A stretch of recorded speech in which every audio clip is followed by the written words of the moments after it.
Should we do Monsters and Men? Do I have time to do that? Well, I don't know. How long do you want? No, that's fine. We're good. Okay, so Monsters and Men, minutes. which is directed by Ronaldo Marks Green, starring John David Washington.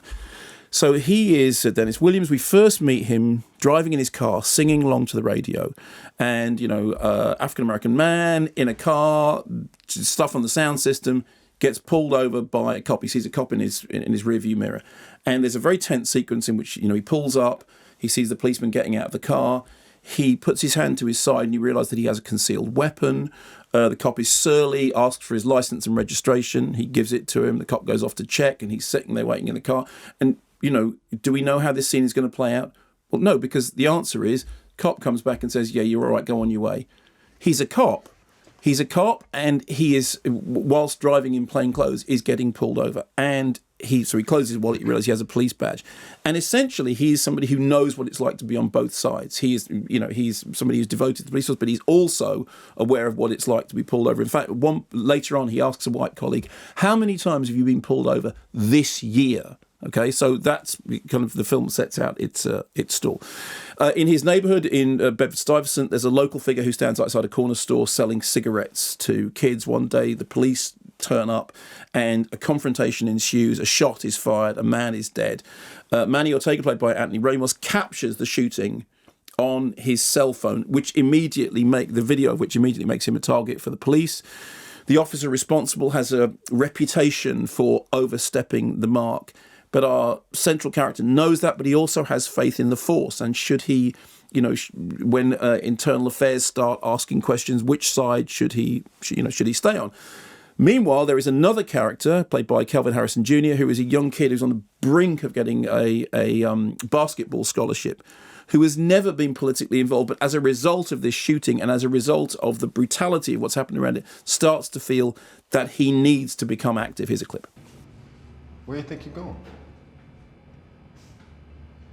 I'm going downtown. Downtown? I mean, can't you see what's happening out there? And you want to do what exactly?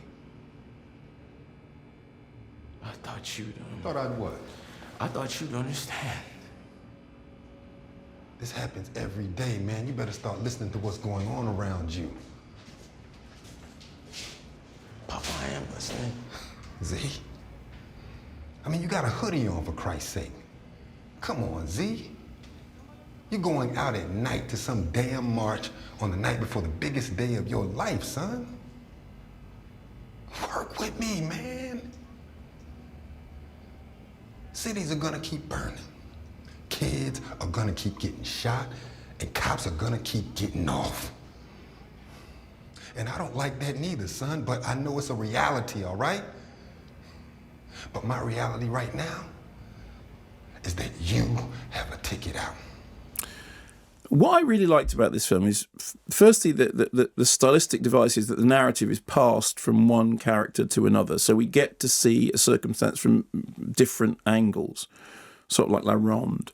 And what that means is that the film is very deliberately taking a number of different stances, a number of different viewpoints, a number of different ways of looking at this sort of central event.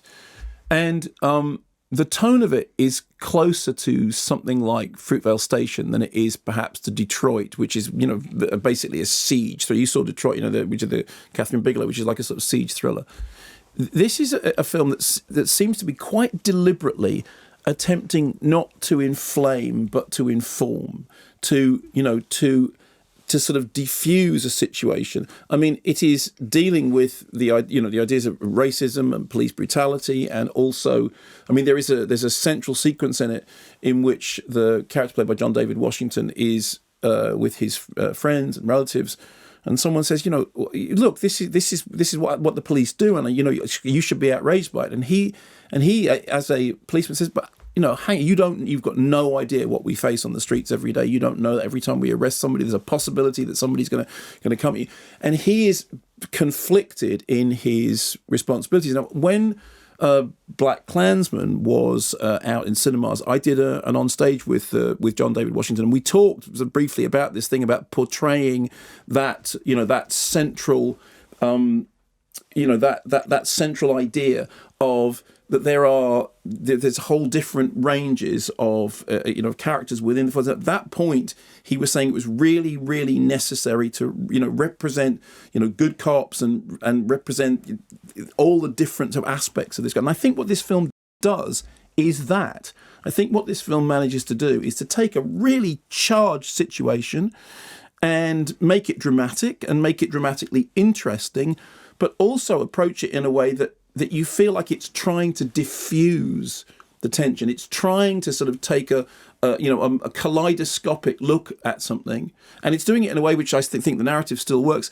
I mean, inevitably you're drawn more to some characters than to others, but I thought it was very intelligently done, and I liked it very much. It's called Monsters and Men.